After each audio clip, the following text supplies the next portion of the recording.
Laurence Fontaine est une écrivaine de la région Nord-Pas-de-Calais, née à Lille et habitant et travaillant à Douai. Cet auteur a publié 3 romans à compte d'éditeurs et de diffusion nationale, dont le dernier est Bleu Eldorado, un livre qui a déjà reçu 2 prix de littérature. Laurence Fontaine commence par décrire son parcours. Comme parcours, un parcours très simple, je dirais, puisque je suis à côté de cela prof d'histoire-géographie. Et donc j'ai toujours aimé, et j'ai toujours eu pour passion d'écrire en parallèle avec mon métier, parce que c'était à la fois un moyen de parler de mes voyages, et puis aussi de laisser un peu libre cours à mon imagination. Alors là, on va parler de la sortie de ce livre Bleu Eldorado. Ça parle de quoi, déjà, pour essayer de résumer un peu ce livre ? Alors, c'est l'histoire de 2 personnages qui sont des gens très jeunes et qui ont une envie de briser un petit peu le carcan de leur monde, le monde dans lequel ils vivent, qui se trouve être la ville de New York à l'heure actuelle, et qui souhaitent vivre une grande aventure ou faire de leur vie une grande aventure.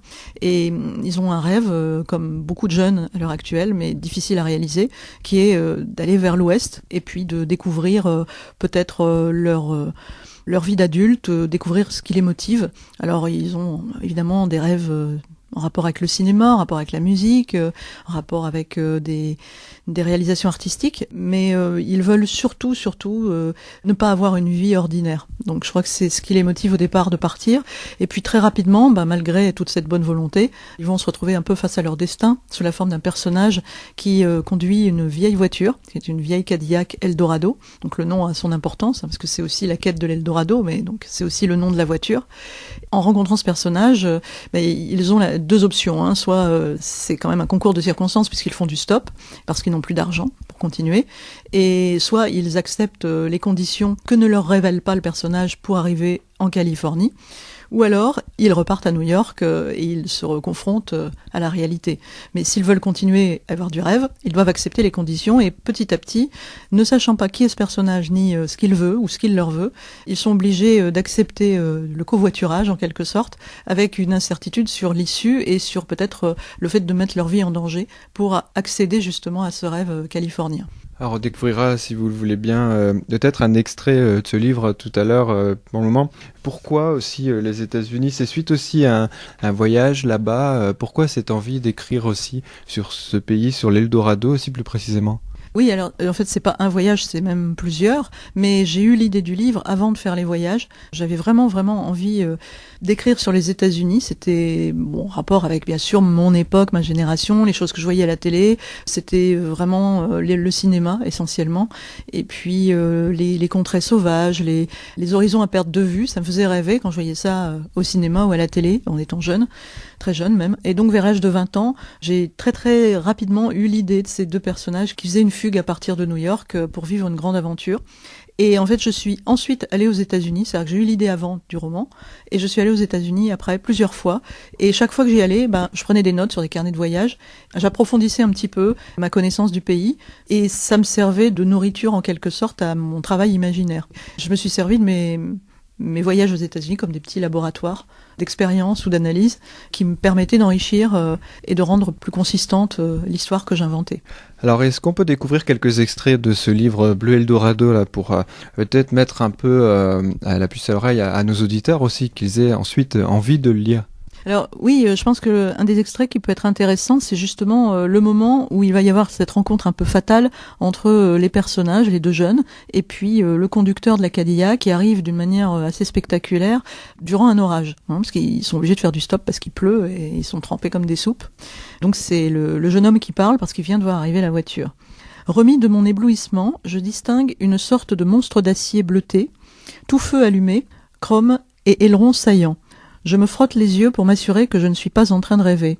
Mais pas de doute, cette immense bagnole qui vient de surgir de nulle part, c'est une Cadillac, et même sous un rideau de pluie, je ne peux pas m'y tromper, c'est très précisément un coupé Eldorado. Impeccable, superbe, ruisselante de pluie, elle brille comme un néon bleu dans la nuit. Mais il y a juste un hic, on est au XXIe siècle, et ce genre de voiture, on n'en fabrique plus depuis 1959. L'année modèle de ce bijou-là.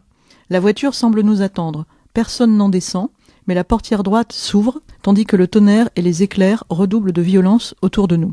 Et vous avez donc un deuxième extrait, si on va le faire découvrir tout de suite, on va le découvrir tout de suite. Oui, alors le deuxième extrait est un petit peu plus loin et ils arrivent dans la ville de la Nouvelle-Orléans et l'extrait donne un petit peu leur état d'esprit par rapport au voyage et par rapport à ce qu'ils découvrent.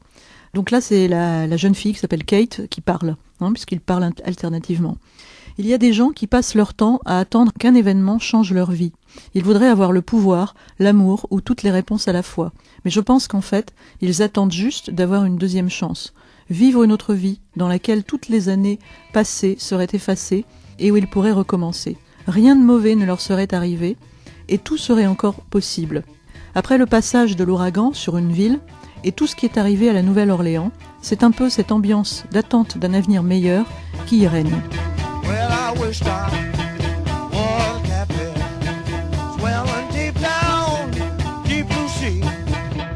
I left all these women there, shone after, shone up after, shone up after me. On rencontre aujourd'hui avec une écrivaine de la région, plus précisément de Douai. C'est Laurence Fontaine qui vient de sortir son 3e roman, Bleu Eldorado. Un roman bercé aussi par la musique. J'ai toujours associé la musique à l'écriture, parce que d'abord j'aurais voulu être musicienne plutôt qu'écrivain ou auteur, parce que c'est un art qui me fascine et je suis complètement fascinée depuis toujours par les musiciens, les chanteurs. Et je trouve que c'est quelque chose qui est indispensable à rendre. Enfin, il y a l'aspect visuel qui est très important dans le fait d'écrire, pour que le lecteur réalise, mais il y a aussi la musique des mots.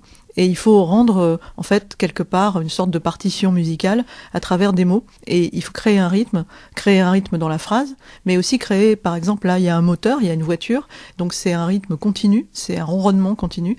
Et donc, en plus de tout ça, il y a donc la trame au niveau des mots, etc. Mais aussi le fait que le personnage, on va très vite découvrir que le conducteur de la Cadillac, c'est un ancien musicien. Il a vécu la grande période phare, je dirais, de la musique américaine, qui est la fin des années 60, avec justement l'époque de Jim Morrison, de Bob Dylan, des hippies. Et donc la musique, par exemple, de Bob Dylan est très présente, citée même à travers des extraits de chansons, comme s'il y avait une bande-son qui se déroulait en même temps que l'histoire, puisque je cite des extraits des chansons qui sont appropriés ou qui sont en rapport avec les événements qui se déroulent à ce moment-là dans le livre. Alors un livre aussi qui a reçu de bonnes critiques et vous avez même obtenu un prix, même 2 prix dernièrement. Donc vous pouvez nous en parler justement, qu'est-ce qui a suscité ce livre dès sa sortie ? Oui, alors moi j'ai été très surprise parce que ça faisait des années que j'essayais de trouver un moyen d'éditer le livre, parce que j'étais convaincue qu'il y avait des gens que ça pouvait intéresser. Enfin, l'idée de tout recommencer, de s'interroger sur la part de hasard et de destinée dans sa vie, c'était quand même un thème qui peut toucher toutes les générations. Et j'étais sûre que le public pouvait être très vaste, mais je trouvais pas l'éditeur partant pour l'aventure, justement.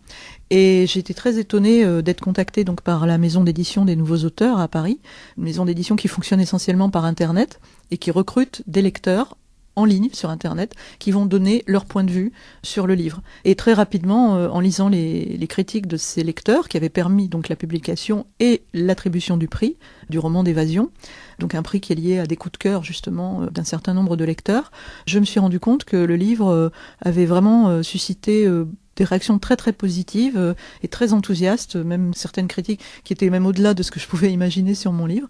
Donc ça m'a fait évidemment très très plaisir. Alors là, bon, c'était un prix entre guillemets national, mais lié à la publication, donc c'était un premier prix, c'est une première étape, un jalon important. Mais là, il se trouve que le 30 novembre, j'ai reçu aussi le prix littéraire 2013 de la ville de Somain, dans la catégorie roman adulte, et ça me fait aussi doublement plaisir, parce que d'abord c'est ma région, le fait que le prix me soit attribué régionalement, ça me fait très plaisir. Et puis, c'est aussi attribué là par un jury de personnes qui bénévolement donnent du temps à la lecture et à l'intérêt pour des nouveaux auteurs, pour des auteurs qui débutent.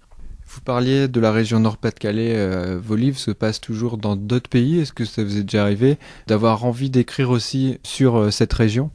Alors, j'aurais éventuellement envie d'écrire un petit peu sur la côte d'Opale. J'aime beaucoup cet endroit. Je trouve que c'est un endroit très sauvage encore, bien que très balnéaire, avec des villes comme le Touquet, etc. Mais il y a des plages à perte de vue, et moi, ça me fait beaucoup penser justement à certains endroits des États-Unis, et des ressemblances.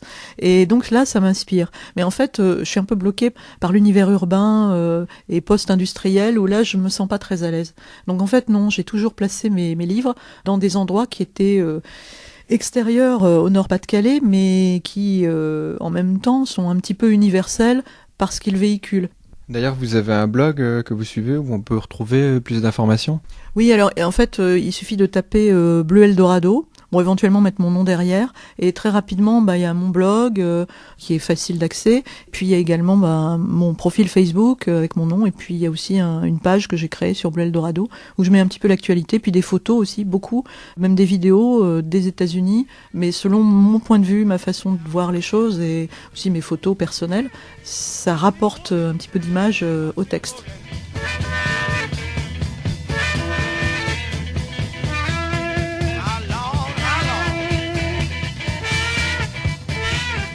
C'était la découverte de Laurence Fontaine, écrivaine de la région, née à Lille et vivant à Douai. Retrouvez plus de renseignements sur ce dernier livre Bleu Eldorado sur son blog, ou encore tapez simplement Bleu Eldorado dans votre moteur de recherche préféré et vous trouverez facilement toutes les informations sur ce livre. Ce portrait sonore a été réalisé par Jérôme Bailly de Radio Scarpe Sensée.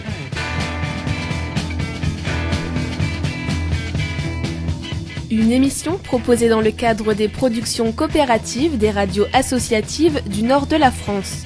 Une coopération qui a reçu le soutien de la région Nord-Pas-de-Calais.